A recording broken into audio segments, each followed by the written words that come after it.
ପ୍ରତିଦିନର ଚିନ୍ତା ଓ ପ୍ରାର୍ଥନା। ସ୍ୱାମୀ ପରମାନନ୍ଦ।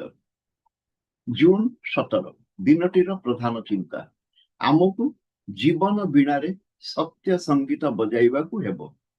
ଧର୍ମ ମଞ୍ଚ ଉପରେ ଉଠି ମିଥ୍ୟା ଅଭିନୟ କଲେ ଚଳିବ ନାହିଁ। ସ୍ମରଣୀୟ ପଂକ୍ତି।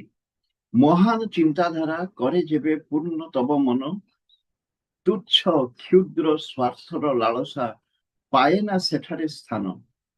ରଖ ତବ ହୃଦୟ ଭରି ଉନ୍ନତ ସତ୍ୟ ଚିନ୍ତା ସମ୍ଭାରର ସ୍ଥାନ।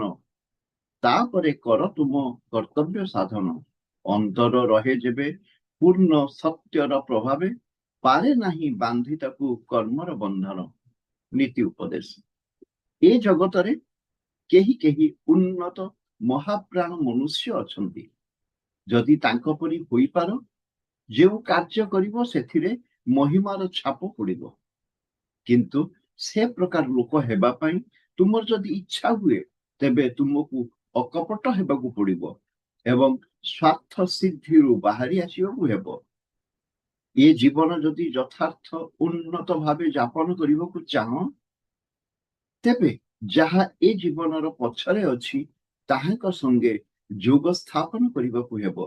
ଯଦି ଆହୁରି ଉନ୍ନତ ଆନନ୍ଦମୟ ରାଜ୍ୟରେ ପ୍ରବେଶ କରିବାକୁ ଚାହଁ, ତେବେ ବିଶ୍ୱାସ, ଧୈର୍ଯ୍ୟ, ଅଧ୍ୟବସାୟ ଓ ସାହସ ଅକ୍ଷୁର୍ଣ୍ଣ ରଖିବାକୁ ହେବ।